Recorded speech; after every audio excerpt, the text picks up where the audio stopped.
it can get to the woman's head. What to make them a very pompous. Let me ask this Proud, question. like, I'm earning more than my husband. And they start showing off.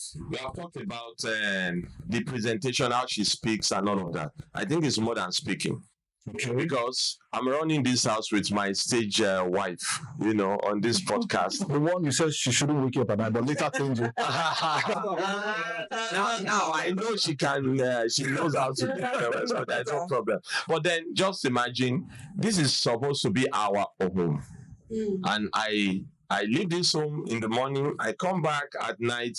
I see a new television in the house, And I'm like, this is not our TV. Where is the new TV from? I just bought this television. I think that other one is not good enough. She bought the TV.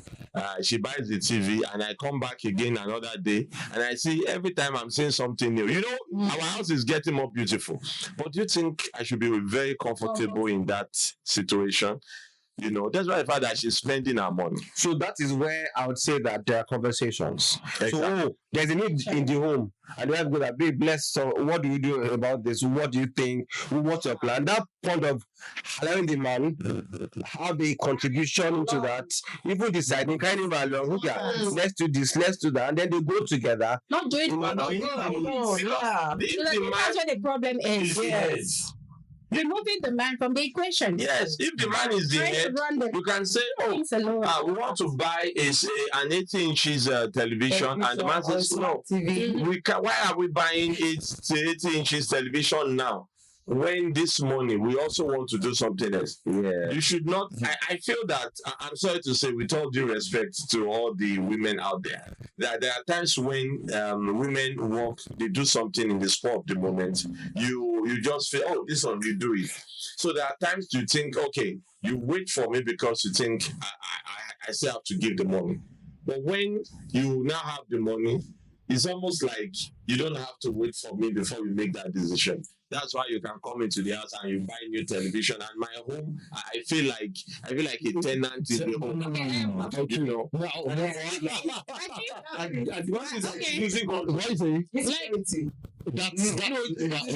It's let's hear what you have to say. Let's hear what you have to say. No. She has something to say. Chevron Chaos International. I want to hear your view. Now, that thing. I feel such a man is insecure. Okay. Yes. In what sense? No, I don't know. Your wife, your wife decides to beautify your home. Yes. And you're not happy for the fact that she's... Beautify our home, right? Yeah, your home. Yes. Our home. Okay. And you are not, I don't know, you are not... I have to carry placards. We know go. It means the word hour. It means that we need to take the decisions together. Hour. We have to just about it together. It's amazing. My wife, should we do this to our house? What do we need? Do you know that what Chef International said was your home, the man. Yeah. Your man is lucky, man. Wow, no. That's what I heard you say. You didn't say my home. Or you even said your home. Yes. Yeah, okay. Okay, if you want to change this chair, for example, you want to change maybe anything that pertains to the sitting room, you can communicate with your husband concerning that. But when it comes to your kitchen, you are the boss. Okay. I don't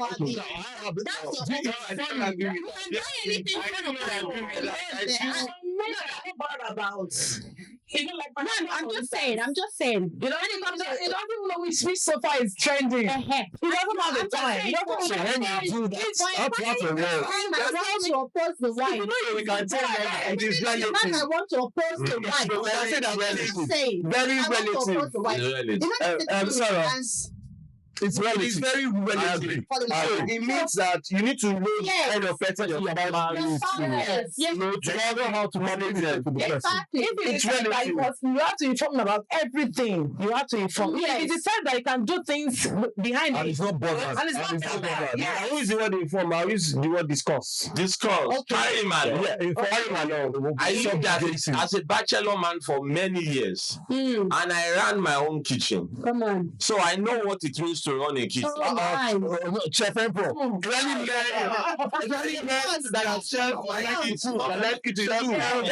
But if you spoil the kitchen and you just customize it to your own alone, come on, that house, I won't enjoy it anymore. I need to know where things are placed in my kitchen so that I can. So that when you try to, I will be started. What I'm saying, if you want to change anything in the kitchen, maybe like the microwave, whatever you want to change, that's your domain. You can do that, but I'm not talking about hiding food stuff. Hiding domain in the house. See, the kitchen is in the house. It's in So the house. it's in my domain. Do you know There's somebody that loves to cook. I know. I'm not talking about. But I want to run away from it now. Why? I cook. Why? I enjoy cooking. I've been cooking for 30 years. Okay. And I'm particular about food. Good food. For me, I say that if you tell me that I like food, it's an insult. If you tell me I love food, it's an insult. But if you tell me I love good food, that's a compliment. So I do control. I'm particular about what happens in my taste bud. And I like somebody said, they said that when a man dies or anyone dies, he said they will own, other people will take everything they have. But that food in their belly is going with me. So where I'm going. But back to finances. Yes. Kitchen matter. Kitchen, yeah. Kitchen into it. Everywhere was lighted up. Yeah. All right. So, yeah, I think there is still something that we need to look at. The issue of readiness, Marriage. Yes. Because you get into marriage and you start seeing all manner of things. At times, some things start coming from your in-laws. At times, it's just the economy of the country that makes everybody to be paranoid. Everything, nothing is working again. You had some expectations. Everything is going upsy-topsy. And here we are in the second year, third year in the marriage. So what do you have to say about readiness in marriage? What role does it play in a successful role? It plays a lot of role. Like before marriage, the church I attended, the pastor organized a counseling section for us, and he also advised them listen to tapes, watch videos, go for programs. That's so serious. It helps a lot. Yes, it is key. To me, it is key. Go to KRC now. Yes, attend programs talking about readiness for marriage, read books, thank God for social media. Yeah. You can go to your YouTube now. Okay, how can I there was what I was just doing, I was like, okay, I need to up my game sexually. So what can I do? So I went online, I went to YouTube. How can I roll my waist better? How can Yes. You have to upgrade yourself. You can't just be on the same level now. And daddy and mommy, why are you joking? Sorry, chef. She's a chef. Listen, she's a chef in a chosen field of endeavor, and she's a chef at home in the Oslo room. I found out that everything I needed was on YouTube. I learned a lot. So now that the young ones, they are fortunate. They have everything. They don't have to travel to that child. They don't have to travel from Sokoto to Kaduna to go and listen to one man talk. Just go online. How can I present myself? There's so many things. Just ask. Thank God for AI too. Yeah. But AI has even gone far. I asked AI a question like some weeks ago, and it was like AI was reading my mind. Everything I had in my mind was what I got. So just listen. Look at the couples around you, look at parents around you, look at the family around you. I love that family. What about if you walk up to the woman? Let me, how are you doing it? I have something to say about this. I think it's what you are searching for that you will see, you will find.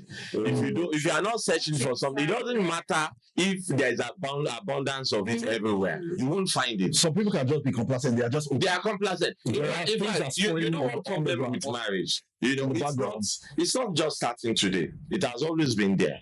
We tend at times we ignorantly spend more time preparing for the wedding than for the marriage. True. Exactly. You see, in season 1 we had a couple who had been married for 51 years. 51 years. None of them was 51 years when they got married. The man was 29 going to 30 when he got married. now is 80 over years. 80 years. He's over 80 years. What? Yes, they are still married. They've been married for 51. No, the reason I'm saying what, forgive me, is I watched the episode. Yeah. So he didn't look like it. Oh, He didn't look he like turned 80 last year. He turned 80 last Wow. year. He's going to be 81 this year. You know, Daddy, if you are watching this episode, hi. To you, you did great. You and mommy. You know, so the point I'm trying to make is that they have stayed longer in the marriage than they lived before marriage. Before marriage. Before marriage. Mm. So we put all the effort, we take loans, we go shopping, we search the internet, we look at the trendy brother hair, we look at the dresses and everything. We even look for waist trainer, tummy trimmers, and everything just to look sexy for the wedding day. Emperor, And we spend little time. my wife and I, we attended our wedding. I don't understand. We attended our wedding. Okay. Thank God. This is my best man. Yeah. And we got our clothes and we attended the wedding. All the extras that people do, I said I'm not doing anything. I just want to be married, Hey. and so it was. Because I had to deal with God. Oh, my wife, thank God for the kind of woman I got married to. She Okay. didn't mind. Because all of them was because Women what I didn't want was I didn't want to be in poverty getting married. Yeah. And I remember someone who got married who said he wrote everything he wanted down. And he said, God, I want you to provide this, all these. And when after the wedding, I want to be richer than I was. Not like 1 month after. When we are leaving the, what do you call it, the reception, the venue and everything, we are going to our home. That I'm now richer than I was when I was single. And sincerely, that stuck with me. Yeah, that's the good stuff, and that addresses don't overspend. You know, In for fact, when, for you know, and wedding. all of that. So beyond, even if you do it, did not overspend. But you know, it takes a lot of planning to have a successful event. Yeah. So my worry is just that we plan so much for the event, but for the marriage, I'm just taking a cue from what she said. That during our time, you know, they go to this place, you listen to this seminar, you buy this cassette tape, you do this, you do that. You know, maybe you watch this CD. Now we have everything on the social media, but nobody is preparing. You know, that is just the They're Instagramming. Instagram. I stopped calling them Gen Zs. I started saying Gen Zs. Gen Zs. They're looking for what is trending, the trending wedding gowns and all that. Exactly. And their mind is not there. Like, after this wedding, what next? What happens next? Then another thing, brings me to counselors. Please, don't just tell people what happened in your own marriage or what you read somewhere. When you're counseling intending couples, say it the way it is. Raw. Raw. Them wrong. Give it to them raw. Reality, they're gonna- I was in the counseling section when the guy said, ma, I don't like sharing my bed though. Hey. Yes. Sorry, come again, please. The guy said, I don't like sharing my bed. He loves to sleep on his bed alone. And I was like, that. To the wife to be. No, it's not, they're not yet married. It's a counseling session. I said, oh, God, so how you want to do him now? So what you should say, I said, he does not know. That was a red flag. Wow. So we can't stop talking. The guy said, Bloody red. ma, I cannot be on responsibilities alone. No. This, we must share it me. If I pay for children's school fees, she will pay for NEPA bill, she will pay for, I was just telling her the lady. Wow. I was looking at her, like, are you sure you're ready for this guy? Are you sure you're ready for this Was marriage? anything wrong in what the guy said, that if I do this, you have to do that. If I do this, you have to do The that. man is already bringing up rules and regulations before Already. The bed part is the It's No, let's leave the bed part, because if you can't share your bed, you don't have any business even doing marital counseling. You are going to share your bed with your wife. But do you know there are people that sleep in separate beds? Couples. So I'm telling you, in the same room or the different guy said the guy said with her. Recently, period of time or immediately they got married. That's recently I had a couple different that rooms. the wife They are doesn't like to sleep with fans or ACs. She drops the And now they curtain. have She children. sleeps alone in the room. So the guy sleeps in the living room with the children. He sleeps in the room. And it didn't get to know until they got married. And it's a major problem.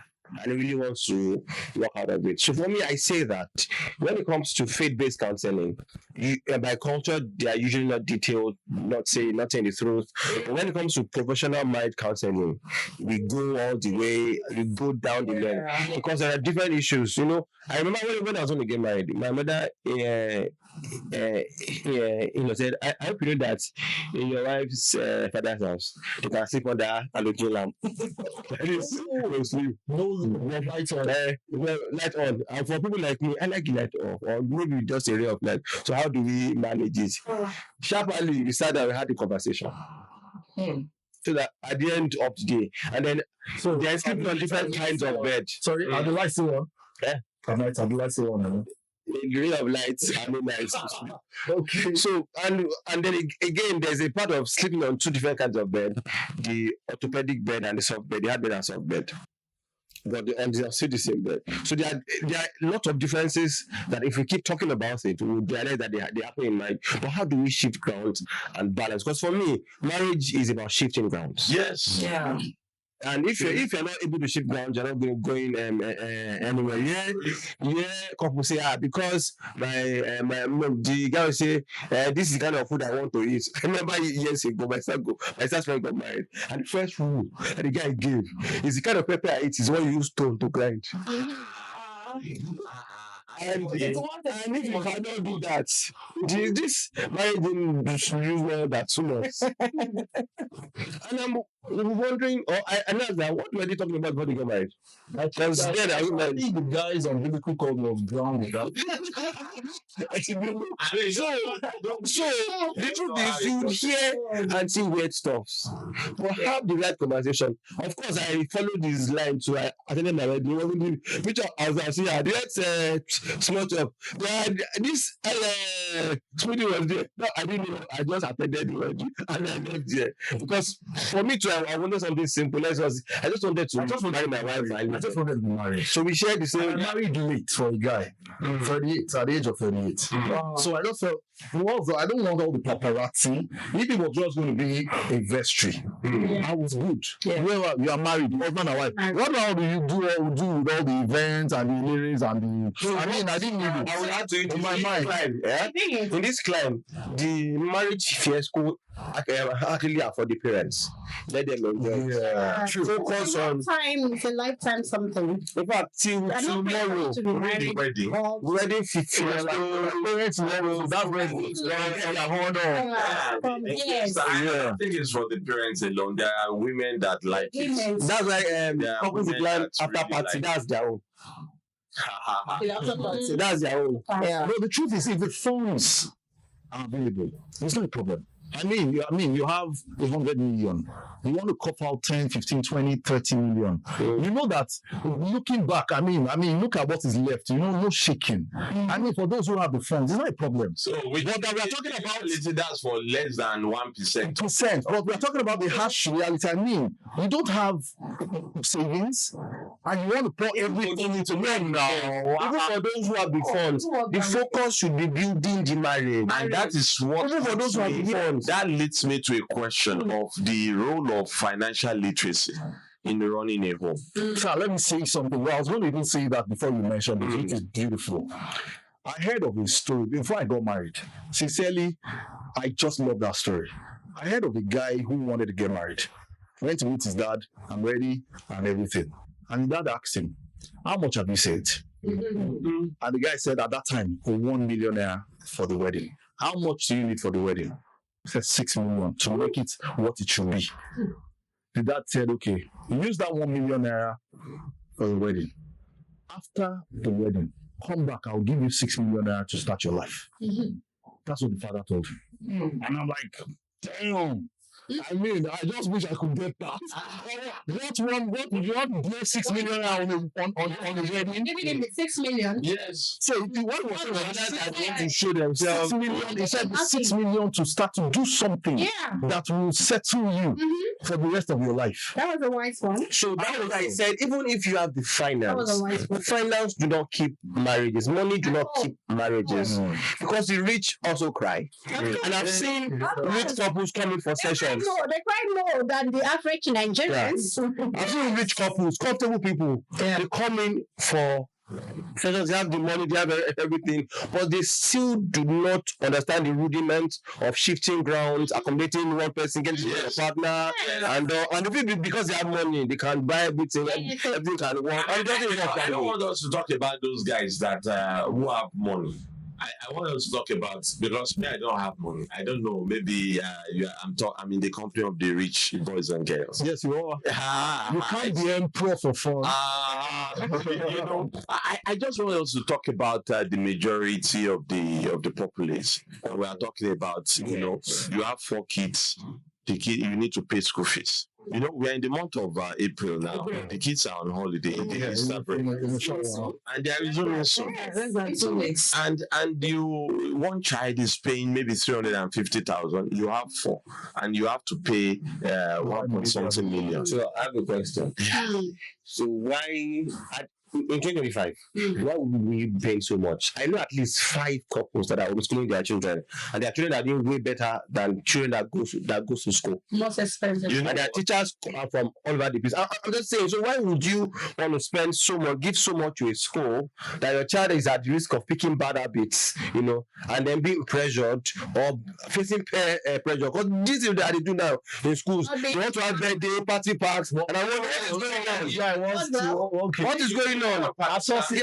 You see, the topic of homeschooling versus the look at the finance of it. Yeah, I just cited that. I mean, we have a very elaborate talk. Yeah, but the finance of it. Yeah, but the finance, that's just one aspect of life, So you have to pay school fees, even if you are paying way lesser than that. You have to pay school fees. You have to buy some new things for the kids in school. You have to buy food for the house. Oh, food. And if you are so unlucky, You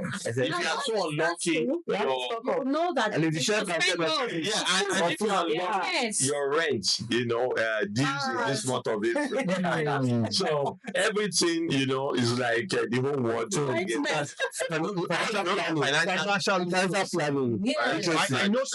I know someone who invested in a particular, at the end of the day, it became a Ponzi scheme. I don't want to mention names and all. And this guy, when he was talking about this business opportunity, he had made about 80 million naira. And I'm talking about before this regime and economy. He had made about 80 million naira. And before you know what's happening, he had raked in over 200 million. But he was also reinvesting. We're talking about financial literacy. And before you know what's up, everything crumbled. He was earning 3 million Nigerian naira every week. And when it crumbled, he had 80 million naira in the business. And all of a sudden, he was stuck. His wife at that point in time was not doing anything. They met in the bank, but she was not working and she was not doing anything. So if they made all that money, the trouble, everything from that investment. The 80 million that he put in the investment, he also generated from that investment. So talking about financial literacy, he didn't diversify. And the wife didn't do anything. So when the crash came, they were literally stranded. 3 children and stuck. I mean, things were so bad that I don't know how he has survived it. Because with that, some people just commit suicide. I will not say he did not say invest. All your eggs in one basket, right? So, financial, how do we deal with that? Diversification. I think that's Investment. in the first. He should have invested his money to other things. Why did he put his money in that investment? That investment is a kalo. I know. When he was making the 3 million weekly, what was he doing with 3 million weekly? That business that pays that. Spending the money. Not a house. Like, I don't understand. A rent of about 3.5 million naira. Were they flying from one country to another? I mean, he was just soaked in it. Uncle Tokes, if he took 80 million naira to build a house, if he took 80 million naira to build a house, I doubt he will make more than 2.5 million or 2 million naira rent per annum on an 80 million naira house. Here he was doing a business that gave him 3 million naira every week. Literally. So there is nothing you can tell him. There is no business that pays like that. What he should have realized in this at the beginning is that was not a business in the first place. That business, that money, he did not make it. He made it on an app. Because that money was not sitting in his bank account. It was sitting in an app. So there is a difference between currency, money, and your account balance on an app, in this kind of investment. So it was a Ponzi scheme. And the money disappeared. So how do people navigate right now using financial literacy to ensure that they are financially independent in this current harsh economy of ours? I mean, it's a global thing. Yeah, it's a global thing. Whether you are abroad, we have several people. The average Westerner is steeped in debt. The average Westerner is steeped in debt. I know someone who was owing $70,000. Just her alone, not her husband. Her husband was doing his. And she was like, I am in a mess. I am 40 years old. I just have about 10 years to go to have strength to do anything that will get me out of this. This is trouble. So it's a global challenge. No, because the loans, mortgage, credit system. Yes. I mean, credit score. Yeah. You have to take a loan if you're not going to if you don't take a loan, you will not have credit score. Yeah. So Sarah, I mean, how do we deal with this? Talking about financial literacy. I mean, in our world today. I mean, you are going to say something. Yes, I was gonna say that. Okay, like investments. I don't know. Just invest in something. Because you're making money every week or monthly or whatever, huge income comes in. I think the whole idea should just be invest in something that is not going to crash tomorrow. People love chopping life. I know people like to eat money. They eat, especially when the money keeps coming like wind that blows at you. There are some points you get to see money coming in like that, and people get carried away. They get carried away. So if we're saying it can be real estate, it can be something. Not 70,000, you are not even in the real estate. I'm talking about the one we're talking about now. 3 million naira. Okay, let's look at. We don't Come down to reality. Yes. See, the reality is, you can see in Nigeria, you can be rich in Nigeria. Don't let anyone deceive you. And there's money in Nigeria. So the thing is, when you find a niche, stay there. Hey. Because that one thing you're even doing, are you consistent with it? Are you doing it well? Like in my company, one of our motto is giving you getting value for your money. Which employer talked about value? Yeah, when a guy pays me for an event, I put my life in that event. Hey. My staff, they know me. Chef, till they shout. I shout. This person has given me 1 million naira for an event. So the event is on me and I must deliver. The rice must come out well. It must be smoky, not smoky jollof fry. That's what they pay for. The rice must be rich. You must get value for you give me 1 million naira to cook for your event, and I prepare the food very well. The mama is rich, is red, not the colored mama, not the colored mama. That has a lot of pepper, onions, lots of mackerel fish that help the heart. You're preparing a balanced meal. The meal is, it's yummy. Yeah. And your guests come into the event and they eat. Oh, I love your food. From there you get referrals. Yeah. I know that your caterer. Can you give me a contact? Yeah. From there. From what Chef just said, what she's saying there is consistency and also excellence in whatever you do. Exactly. One of the problems that we have in this country is that because we want to make ends meet, we hear about multiple streams of income, but we turn it to multiple hustles. So there's a big difference. There is a very big difference. You become a jack of all trades and a master of none. No.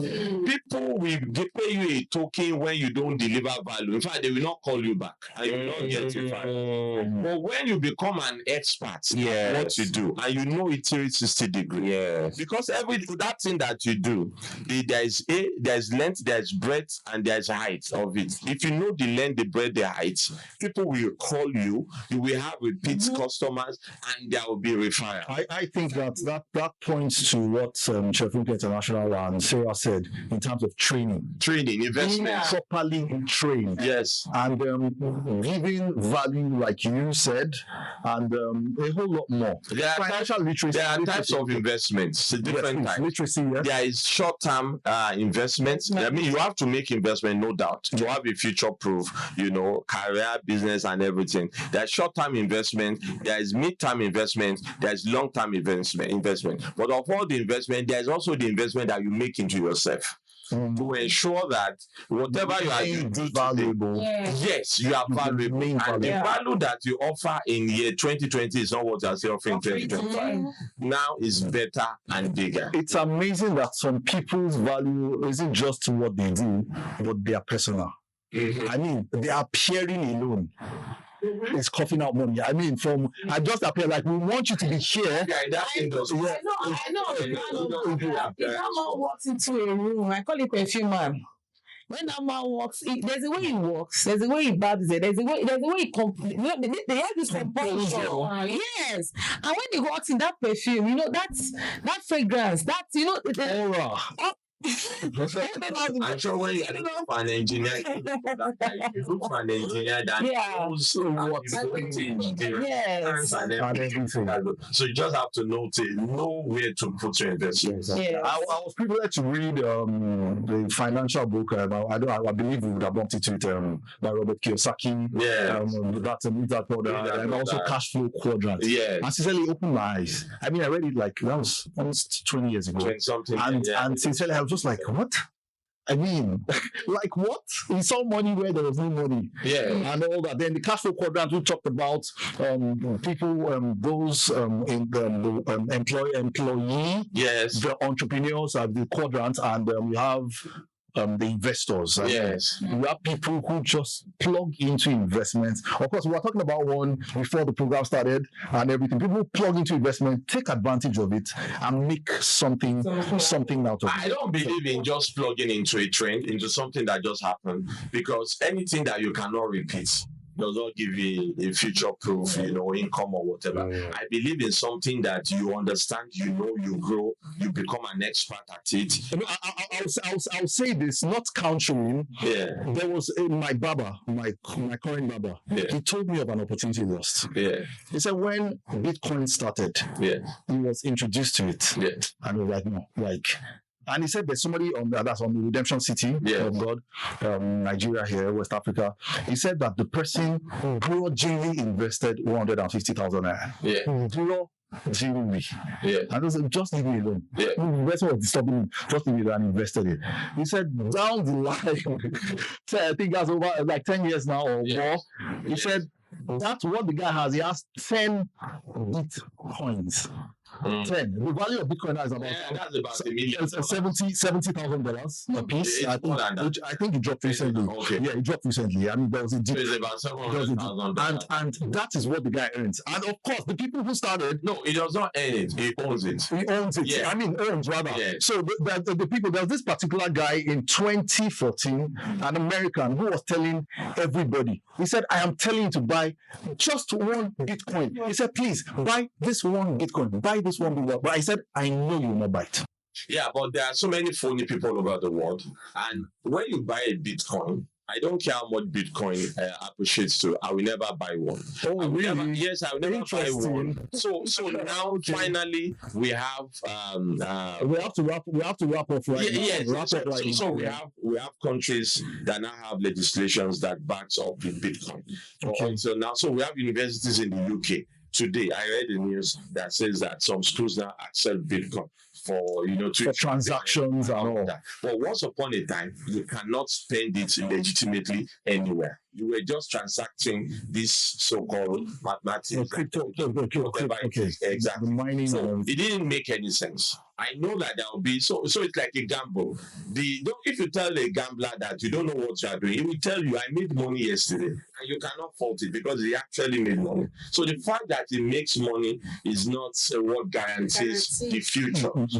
So I, as a person, I believe in financial literacy. Whatever we are earning, we don't eat it all. We save some, like a seed. We invest some. Whether we are investing into our own education, whether we are investing into our own children, I don't believe we should invest into our children alone. I believe that we are still young and agile. So our children have a whole lot of years ahead of them. But we ourselves, the husband, the wife, in fact, you can be in front of.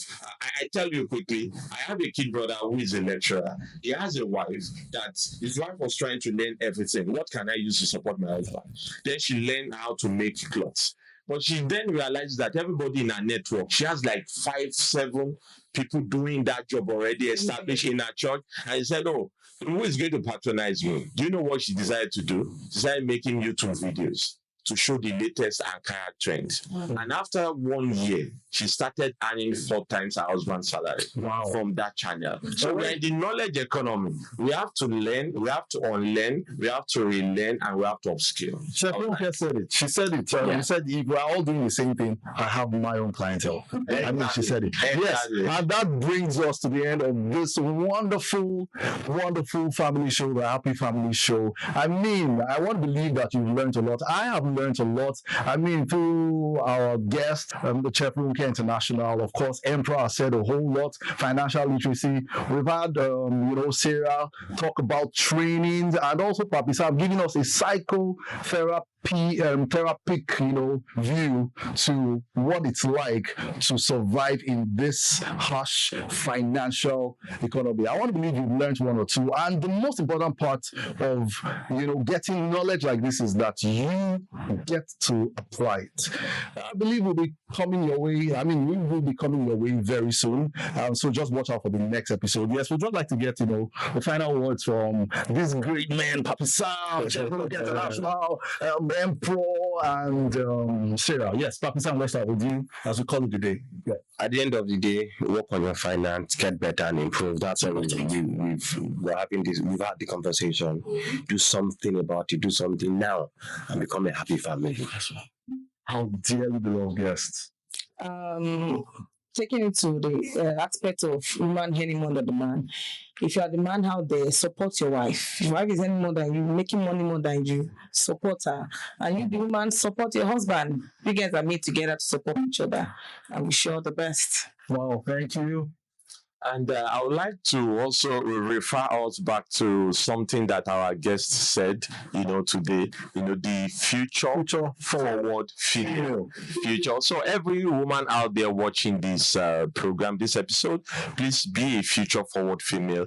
Don't live in today alone. Don't spend all your resources. Don't just think about what is given to you by your man alone. Think of how you can support him. Think about how you can add value to yourself, and then we'll have a happy family. Thank you. Yeah, Sarah. Yes, ma'am. Well, my advice to everyone today will be see opportunity where there is none. There's opportunity everywhere. There's always opportunity everywhere. It's just for you to discover it. And upgrade yourself. Go for trainings. Don't just be stuck in one place. Don't do the same thing every time. Upgrade. And the sky is the limit.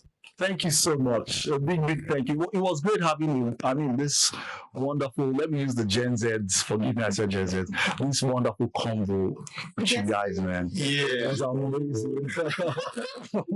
All right, that brings us to the end of the Happy Family Show, proudly made possible by Prowess Pictures Limited. We'll come your way soonest in the next episode. Have a wonderful time. Happy people. Yeah.